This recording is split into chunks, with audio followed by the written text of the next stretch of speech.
రాష్ట్రంలో ప్రభుత్వం మారి 60 రోజులు అవుతుంది. ఈ 60 రోజుల్లో ఈ ప్రభుత్వం సాధించింది ఏంటి? 60 రోజులు కాదండి, మీరు చెప్పటం రాంగ్. అంటే వాళ్ళకి 4వ తారీఖు ప్రమాణ స్వీకారం అంటే ప్రమాణ స్వీకారం 4 అండి. ఆ 12 అనుకో, 12 అంటే ఇప్పుడు 2 నెలల నుండి 3వ నెలకు వస్తున్నాం మనము. ఒకళ్ళంటే 160 ఇచ్చి మాకు 170, 160, 170 జీరో. గెలిపే మేము ఒప్పుకుందాం. దానికి సాష్టాంగ నమస్కారం అయితే వైసీపీ మొత్తం ఒప్పుకోవాల్సిందే. దానికి పక్కానే ఎన్ని సీట్లు వచ్చింది కదా, రాష్ట్రం ముందుకు పోయింది లెక్క. పార్టీలు కాదు మనకు ముఖ్యం. మనం ఒకటే చెప్పాలి, కులాలు మతాలు ఒకటే కులం ఒకటే జాతి. ఇవన్నీ కాదు, అసలు ఈ 60 రోజుల్లో ఈ ప్రభుత్వం సాధించింది ఏంటి? జీరో. ఏముందండి, ఏదో సృష్టిస్తా అన్నాడు మోడీ గారు. ఆ మోడీ గారు జుట్టిస్తే మిగతా వాళ్ళు పేసి పెడుతున్నారు. ఏమైనా పక్కన వాడికి మా సంగతి ఏంటి అని. ఆయన జేబులో డబ్బులు ఏం కాదు, మన సొమ్ము. మోడీ గారు అంటే సాటుకి ఇవ్వాల్సిందే కానీ పబ్లిక్ ఇవ్వటం కుదరదు. ఎందుకంటే మనకని ముందున్న వాళ్ళు ఉన్నారు, బీహార్ వాళ్ళు ఉన్నారు, మహారాష్ట్రలో ఉన్నారు, తమిళనాడు. ఏ వచ్చే మీరు వాళ్ళు నొక్కిపోతారు, మనకేముండదు. మనం అంతా మోసమే సరిపోతుంది. ఒకప్పుడు కర్నూలు నమ్మి మోసపోయాం, మెడ్రాసులు నమ్ముకొని మోసపోయాం, హైదరాబాద్ మనం మోసమే మిగిలిన చివరికి. ఇప్పటికీ రాజధాని లేదు. నేను ఆ ప్రాంతవాసినే, నాకు చాలా బాధగా ఉంది. అంటే జగన్ నమ్మితే మోసపోలేదు. ఆయన 3 రాజధానులు అన్నాడుగా, మరి ఎప్పుడు మా మేనిఫెస్టోలో చూపించండి 3 రాజధానులని. అరే ఆయన నోడితే ఆయన చెప్పాడు, అసెంబ్లీలో బిల్లు కూడా పెడితే. చెవట వేరు, దానికి ప్రూఫ్ ఉండాలి. రికార్డ్ అసెంబ్లీలో బిల్లు పెట్టాడా లేదా? 3 రాజధానులు 3 రాజధానులు చేయరు. ఆ ప్రాంతం ఈ ప్రాంతం 3 కొడుకున్నారు. ఒక విశాఖపట్నంలో ఏ లాయర్ చేస్తాం, వాడు ఏంది కోర్టులో పని చేసుకుంటాడు. నువ్వు ఉన్నావు కర్నూలులో పెడతాం, జిరాక్స్ మిషన్ పెడతాం, డబ్బులు సంపాదించుకుంటాం. నేను ఎందుకు రావండి, రకరకాలు చేసుకోవచ్చు. నేనున్నా రాజధానిలో ఉన్నాడు, ఇంకోటి ఉంటా రియల్ ఎస్టేట్ చేసుకోవచ్చు. 3 బాగుపడతాడు. ఓసారి కొట్టుకుంటారు 3. అది కరెక్టే కదండి. అంటే ఇల్లు ఒకసారి ఉండదా?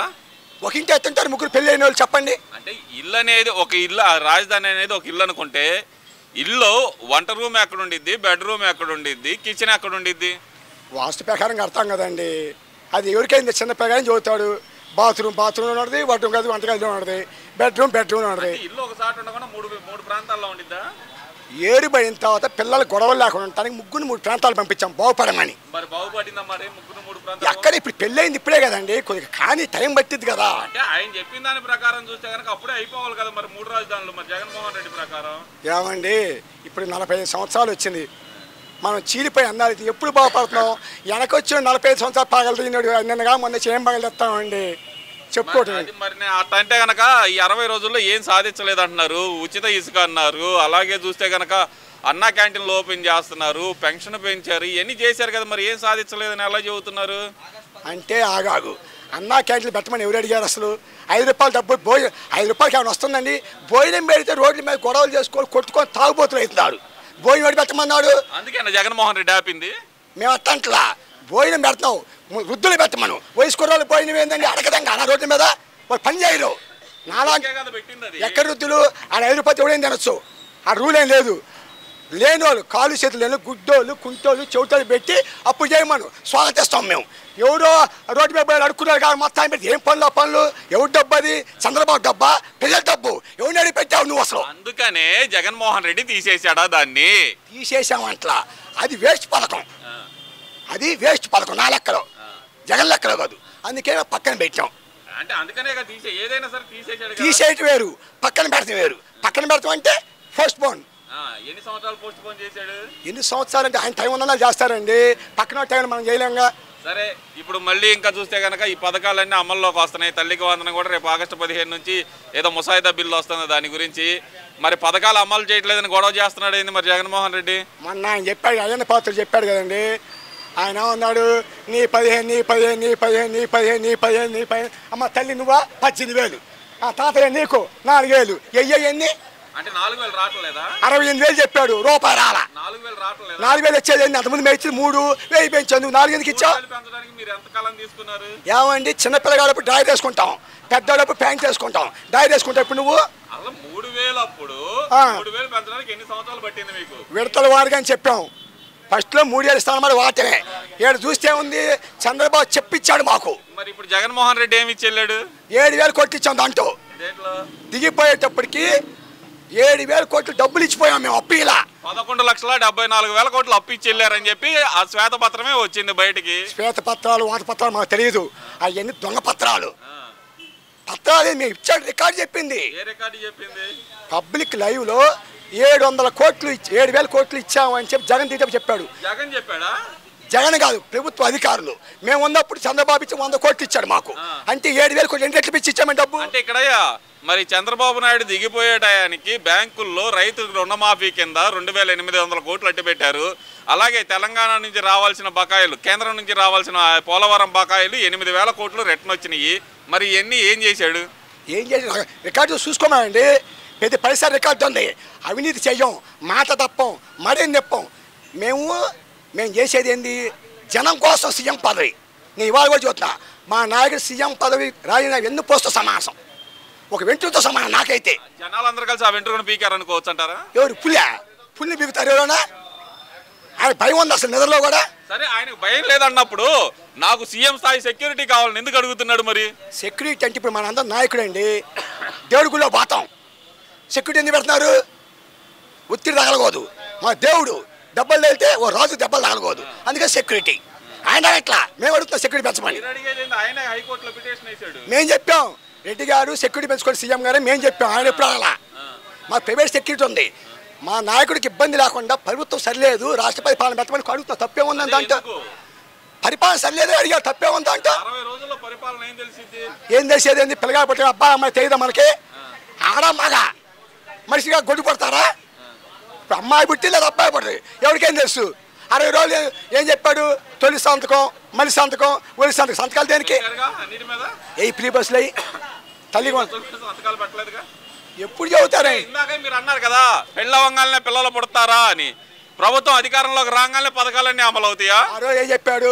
నేను సృష్టిస్తాను, అప్పులు చేయన్నాడు. మన 15,000 కోట్లు గ్రాంట్ టాప్ అని చెప్పలేకపోయారని ఇంకా అసమర్థ పరిపాలన మీది. 15,000 కోట్లు చెప్పాలా? నిర్మలా సీతారామన్ డైరెక్ట్ గా ప్రెస్ మీట్ పెట్టి తెలుగులోనే చెప్పింది. నిర్మలా సీతారామన్ ఏం చెప్పింది? ఒక నిమిషం చూపిస్తా. ఏం చెప్పింది? ఏమంది? అది కేంద్ర ప్రభుత్వం ఇచ్చిన గ్రాంట్, దానికి రాష్ట్ర ప్రభుత్వం మేము మాట్లాడి మీకు అప్ప మేము రాయితీ ఇస్తామని చెప్పలా. చూసుకున్నా అంటే తప్పుదావా? అప్పు చేస్తున్నారా? 5 నిమిషాలు లేట్ అవుతుంది, నొక్కడం రాదు. మీరు నొక్కితే మేము నమ్మమండి. మీ టీడీపీ వాళ్ళు అది అప్పు. ఇవన్నీ కాదు నాకు ప్రతిపక్ష హోదా అయితేనే అసెంబ్లీకి వస్తానని ఎందుకు అంటున్నాడు జగన్మోహన్ రెడ్డి? ఏమండి 10% రూల్ మీకు తెలుసు సార్, చట్టాలు మీకు తెలియదు. మీరు చదువుకున్నారు, చదువుకోవడం వేరు, చట్టాలు వేరు. సరే 10% రూల్ ప్రకారం 175కి 10% ఎంత? 170 17 రావాలా? మరి ఎన్ని వచ్చినాయి మీకు? 11 వచ్చినాయి. మరి 11కి ఎలా ఇస్తారు? మేము జీర్ణించుకోలేకపోతున్నాం అండి. మా ప్రతిపక్ష హోదా అంటే అసెంబ్లీ రాలేకపోతున్నాం, ఇదిగా ఎమ్మెల్యేగా రాలేము. ఎందుకంటే మీరు 150 బలం ఉంది మాకు. 11 మంది ఏమో లాస్ట్లో ఇచ్చారు సీట్ మాకు. పక్కనే ఏంటండి సీఎం అండి, ఎక్స్ సీఎం అండి. సీఎం కాదండి, ప్రెజెంట్ ఎమ్మెల్యేనే కదండి. మా లెక్క మేము సీఎం గారు భావించుకుంటాం ఇప్పుడు కూడా. భావించుకోండి అండి, లెక్క ప్రకారం అసెంబ్లీ రూల్స్ ప్రకారం చూస్తే ఆయన ఎమ్మెల్యేనే కదా. మా రూల్స్ పనిచేయవు. మాకు ఎన్ని రూల్స్ ఉన్నాయి, ఇన్ని చట్టాలు మా సీఎం గారు చట్టాలు మావి. చట్టాలు మా లెక్క కాదండి. ఈ రాజీనామా చేస్తారు, జైలు మా లెక్క. ఎన్నిసార్లు రాజీనామా చేసాం? ఎంపీ రాజీనామా చేసి 5,45,000 మేయట్టి. ఇండియా చరిత్ర హైయెస్ట్ రికార్డు. తలకాయ కింద పెట్టి కాలు తప్ప చేసి మీకు రాదా రికార్డు? ఇప్పుడు ఎమ్మెల్యేగా గతంలో వచ్చిన 90 ఏళ్ళ రికార్డు పోయి 60 ఏళ్ళకి ఎందుకు వచ్చాడు? అది మేము తిరగలా. ఎందుకంటే ఒక పక్క బాబాయ్ చనిపోయి ఉన్నాడు, ఆ డిప్రెషన్లో ఉన్నాము. ఏది 5 సంవత్సరాల క్రితం సరిపోయిన బాబాయికి డిప్రెషన్లో ఉన్నారా? ఇంట్లో మనిషి పోతే బాధ ఉండదండి. సరే బాధ ఉండిద్ది, మరి 5 సంవత్సరాల్లో హంతకులను ఎందుకని పట్టుకోలేకపోయాడు? ప్రభుత్వం అప్పుడు ఎవరిది? చంద్రబాబు కదా. ఆయన ఏం చేస్తాడు? అధికారంలో ఉంది మీరే కదా గడిచిన 5 సంవత్సరాలు. వచ్చాడు చనిపోయినప్పుడు ప్రభుత్వ అధికారి చంద్రబాబే. అప్పుడు ఉందా అసలు మామూలుగా ఎలక్షన్ కోడ్ అండి? కోడ్ అయిన సీఎం తాత్కాలిక సీఎం అంటారండి. మీ సభ్యుడు తెలియదు. పవర్స్ ఉండవు కొత్తవి. పాత పనులన్నీ సత్తం తన పని చేసుకుంటా పోయింది, కొత్త పథకాలు పనిచేయవు. ఆయన సీఎం గా దిగిపోయాడు, మీరు సీఎం గా వచ్చారు, ఎందుకని పట్టుకోలేకపోయారు? జగన్ పోయి పట్టుకోమంటావా? బాబాయ్ చంపింది ఎవడే పట్టుకోమంటావా?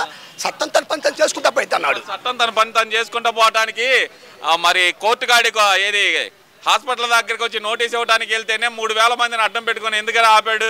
మనం చూడలేదని చూడని అనకూడదు ఆ మాట. ఎందుకు అర్థం పెట్టి మాకేమో మేము ఎప్పుడు భయపడం, తప్పు చెయ్యం. మా చేసిన సేవ చేయటమే. అది ఏం చేశారు? ప్రియా సేవ. ఏం చేశారు? అది వాళ్ళ త్యాగాల కుటుంబం అండి, రాజశేఖర్ కుటుంబం. చెప్పండి. రూపాయి డాక్టర్ కడప జిల్లాలో ఎంతమందికి చూశాడు ఆయన? కడప జిల్లా మొత్తం రూపాయి డాక్టర్ పేరు. ఆ పేరు మాత్రం ఉంది, ఎంతమందికి చూశాడు? వాళ్ళు తాత టైంలోనే ముత్తాత టైంలో 500 ఎకరం కడపలో. ఇడుపులపై ఎస్టేట్ 300 ఎకరం. అంత ఉన్నాళ్ళు 2004 ఎలక్షన్లకి నా ఇల్లు అమ్ముకుంటాను అని చెప్పి చంద్రబాబు నాయుడు గారికి రెగ్యులరైజ్ చేయండి దీన్ని అని చెప్పి అర్జీ ఎందుకు పెట్టుకున్నారు? అప్పుడున్న ప్రభుత్వానికి అర్జీ ఎందుకు పెట్టుకున్నారు మరి రాజశేఖర రెడ్డి గారు? ఆయన ఇల్లు ఆయన అమ్ముకుంటే మీకు చెప్పాలి పని ఉందండి. అవునండి, ఆ స్థలాన్ని రెగ్యులరైజ్ చేయండి నేను అమ్ముకుంటాను అని చెప్పి అర్జీ ఎందుకు పెట్టుకున్నారు? అవన్నీ మనం మాట్లాడుకోదు, చట్టం తన పంతం చేసుకుంటాం. 100 ఎకరాలు ఉన్నప్పుడు ఆ ఇల్లు అమ్ముకుంటానని ఎందుకు పెట్టారు? ఆయన ఇల్లు ఆయన అమ్ముకుంటారండి, మనకేముంది? అప్పుడు అర్జీ పెట్టుకున్న ఆయన బాగానే ఉంది. మరి 2006 వచ్చేతలకి 200 కోట్ల అడ్వాన్స్ ట్యాక్స్ ఎలా కట్టగలిగాడు? మా కర్ణాటక పవర్ ప్లాంట్లు ఉన్నాయి, భారత సిమెంట్ ఉంది, సాక్షి ఛానల్ ఉంది, ఇవన్నీ అప్పుడు లేవు కదా. రియల్ ఎస్టేట్ ఎప్పుడు లేదు.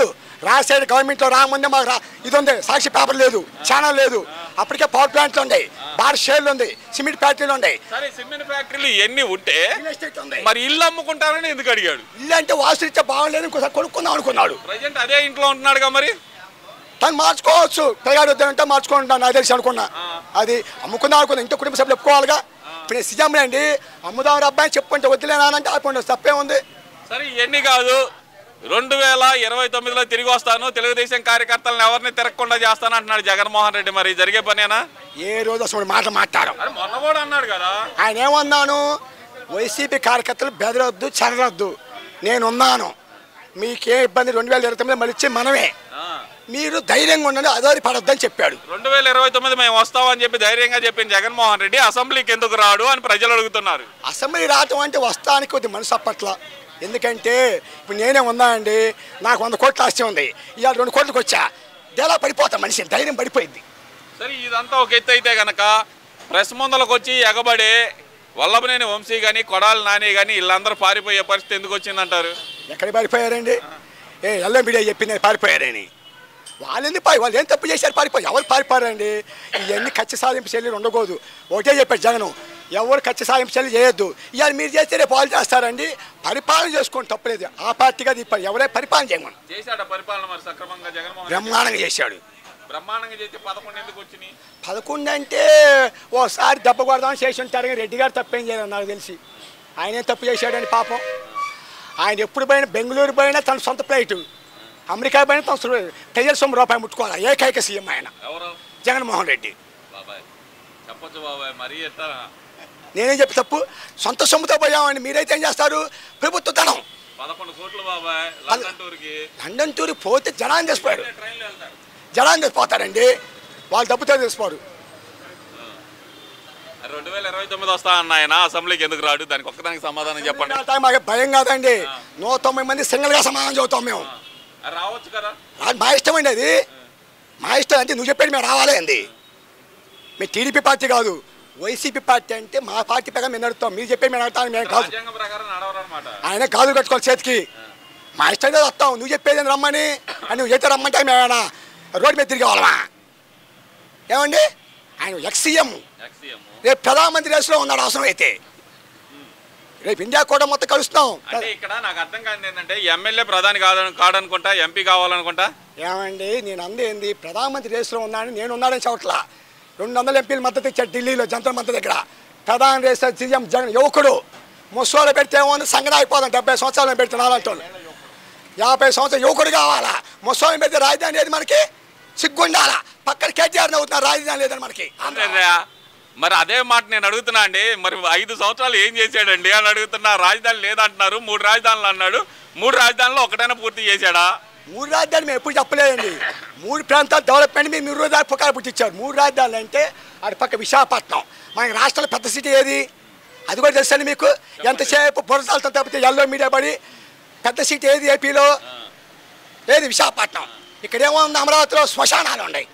ఏమని అన్నారా? శ్మశానంలో 5 ఏళ్ళు ఎలా కూర్చున్నాడు? ఆ మాట ఏం చెప్పాలి? బొత్స గారు చెప్పాడుగా, ముప్పు ప్రాంతం 3 పంటలు పండే పంట అది. సరే, ముప్పు ప్రాంతం అయితే 5 సంవత్సరాలు ఎలా కూర్చొని పరిపాలన చేశారు? కూర్చోటే ఇంట్లో కూర్చొని చేయొచ్చు రాజీనామా. అందుకనే ఇంట్లో కూర్చొని పరిపాలన చేశారు. ఇప్పుడు హైదరాబాద్ విశాఖపట్నం అయితే పోర్ట్లు ఉండే, ఫ్లైట్లు ఉండే, రైల్వే మాకు ఇక్కడేమో ఉంది.